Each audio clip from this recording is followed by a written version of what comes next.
PR, আপনার proportional representation, এটা তো আমাদের দেশের লোক এখন জানি না। জিজ্ঞেস করে পিআর এটা কি ভাই, এটা আমরা ঠিক জানি না এটা এক্স্যাক্টলি কি। আসলে বিষয়টা তাই, এই সংস্কারও বোঝে না, যদিও ওটা আমরা অবশ্যই চাই যে সংস্কার হোক।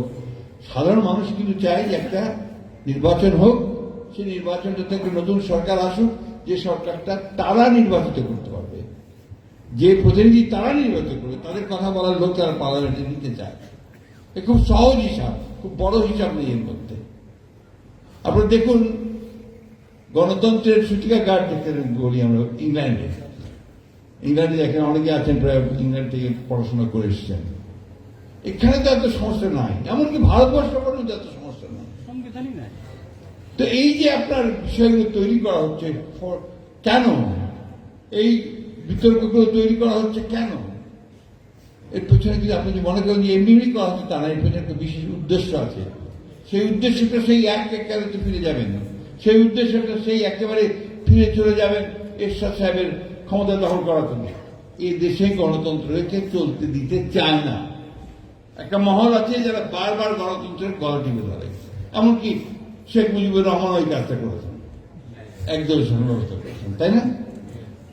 সুতরাং আমরা খুব পরিষ্কার কথা আমাদের, যে আমরা একটা লিবারেল ডেমোক্রেসি চাই। আমরা চাই যে আমাদের দেশের জনগণ তার ভোটের অধিকার ফিরে পাক, তার ভোটের অধিকার সে ভোট দিক, ভোট দিয়ে তার প্রতিনিধি সে নির্বাচিত করুক, পার্লামেন্ট তৈরি হোক, সরকার তৈরি হোক, তারা চালাবে 5 বছর। সেই 5 বছরে যদি তারা ব্যর্থ হয়, না পারে, আবার নির্বাচন হবে, নির্বাচনে জনগণ তাদেরকে বাদ দিয়ে দেবে, অন্য দলকে দেবে, তাই তো? তো এই জায়গাটা যেতে এত তর্ক বিতর্ক কেন? আমি কিন্তু বাইরে বারবার শুনেছেন আপনার, বারবার বলছি যে না, কাজ হচ্ছে, কাজ করছে, হচ্ছে। আমি বলবো না যে হচ্ছে না, অবশ্যই কাজ হচ্ছে, কিন্তু আমার মনে হয় আর দেরি করা অধ্যাপক ইউনূসের সরকারের জন্য সঠিক হবে না। ফেব্রুয়ারি শুড বি দ্য ডেডলাইন। এর পরে হলে আপনি যে সম্মান নিয়ে এসেছেন এবং সমগ্র বিশ্বে আপনার যে সম্মান, সেই সম্মান ক্ষুণ্ণ হওয়ার সম্ভাবনা থাকবে। আমি আজকে খুব পরিষ্কার করে বলতে চাই যে আপনারা বিজ্ঞ আইনজীবী যারা এখানে আছেন, আপনাদের অবদান এই জাতি কোনোদিন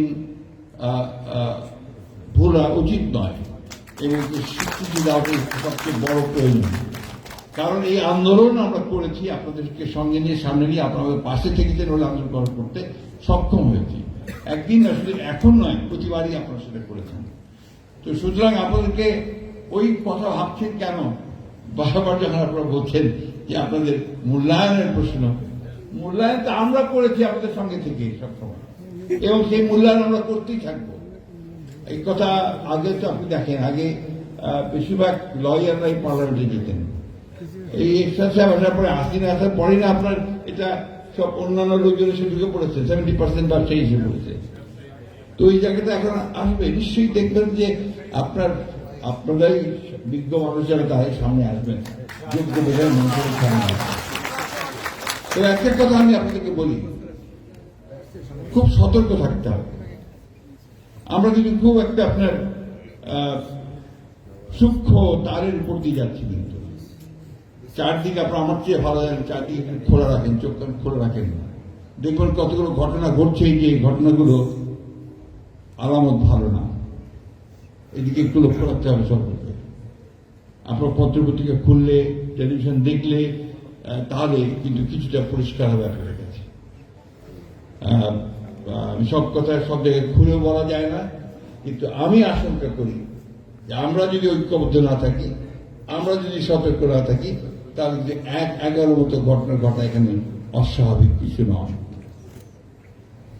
সুতরাং দেশপ্রেমিক মানুষদের কাছে আবার আহ্বান জানাই, সকল রাজনৈতিক দলের প্রতি আবার আহ্বান জানাই যে আমাদেরকে আসুন ঐক্যবদ্ধ হয়ে আমরা আমাদের সংস্কার, বিচার, এগুলো সমস্ত শেষ করে আমাদের প্রসিড টুয়ার্ডস ডেমোক্রেসি।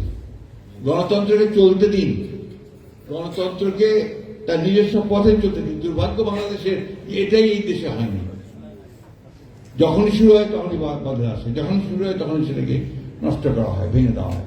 তো একটা সুযোগ এসছে আমাদের সামনে, আসুন আমরা সবাই মিলে এই জুলাইয়ে, অগাস্টে, তারও পূর্বে 15 বছর ধরে যারা আমাদের এই গণতান্ত্রিক ব্যবস্থাকে প্রতিষ্ঠা করবার জন্য শহীদ হয়েছেন, তাদের রুহের প্রতি, আত্মার প্রতি মাগফিরাত জানিয়ে, তাদেরকে সম্মান জানিয়ে আমরা আমাদের এই গণতন্ত্রের পথে এগিয়ে যাই। এটাই হোক আজকে আমাদের এই আলোচনা সভা থেকে আমাদের তাদের প্রতি শ্রদ্ধা জানানোর সবচেয়ে বড় উপায়। ধন্যবাদ আপনাদের সবাইকে। ধন্যবাদ। সেই সাথে আজকের এই